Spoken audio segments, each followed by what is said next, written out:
I think the first time that I was in an educational space where I really truly felt affirmed was when I was 12 years old. At the time, my family had moved away from Chicago. We were living in Omaha, Nebraska, and I came back for the summer.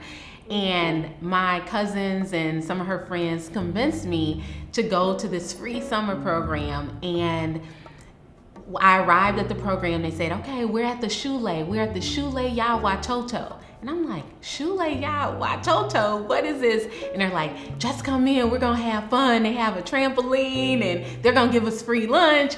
And I go into this space and I walk into what for me was one of the most beautiful spaces I had ever been in. It was a space that had beautiful African artwork hanging on the wall, tons of affirmation about Blackness all over the classroom space. And it was something about learning that, something about being in a space that made my world bigger, that made my history longer, that made it more beautiful, that made it more prosperous, that once that was given to me, it could never ever be taken back. And I knew at 12 years old, after having that experience, that that was the experience that I wanted to give to every young person I ever encountered. You know, we started just as a group of students on UIC campus wanting to make a difference in the lives of children. And so we started a Saturday school called Mary McLeod Bethune Saturday School, which grew from an offshoot of a college campus volunteer program. And eventually her mom saw the work that we were doing in the school. She modeled it with what experience she was having in CPS. So I had that idea really for 5 years. However, I wasn't, you're kind of scared. I got the secure job and I got my pension and I got all of that good stuff. That was a risk. But Nakisha did encourage me after 5 years to take that risk. We did not know what we were doing. We wrote a whole bunch of plans and did a lot of research, but we were walking on faith. They were doing the work anyway. They were doing social justice work through various organizations anyway. We just had volumes of families just coming to our preschools with no advertising. We didn't even have a sign.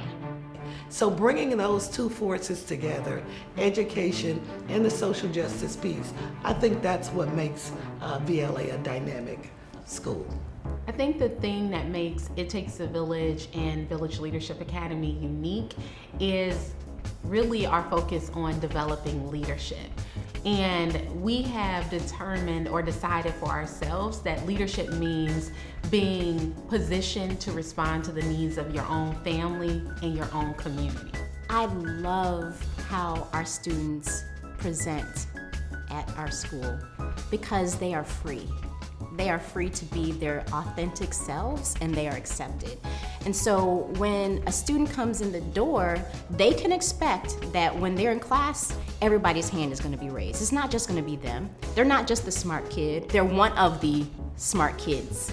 Every student at Village Leadership Academy is going to be engaged in 10,000 hours of community change, of community transformation. And they're gonna do that through the grassroots campaigns, which are all about really understanding their own power.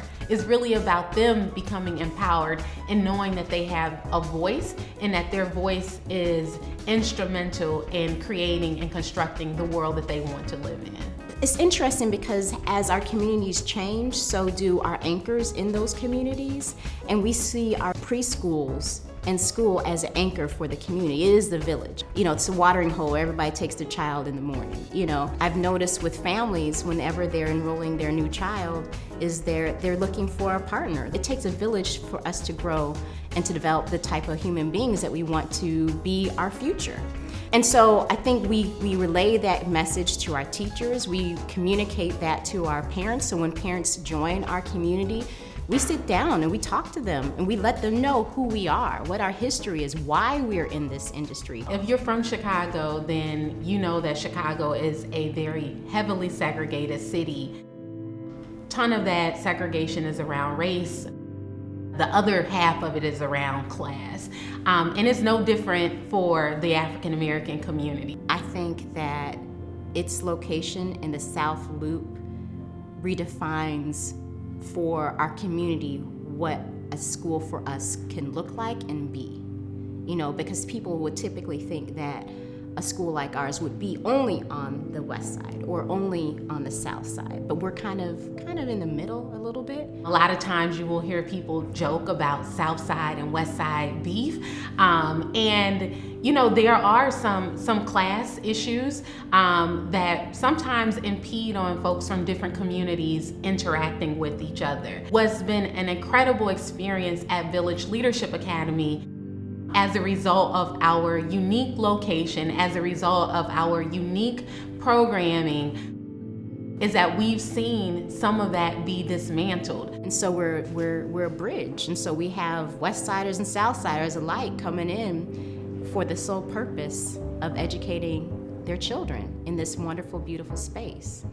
And then relationships, which is amazing, are built in the space that wouldn't have been built in any other space. You know, and so that's that village, you know. That's that connection. That's that, you know, watering hole.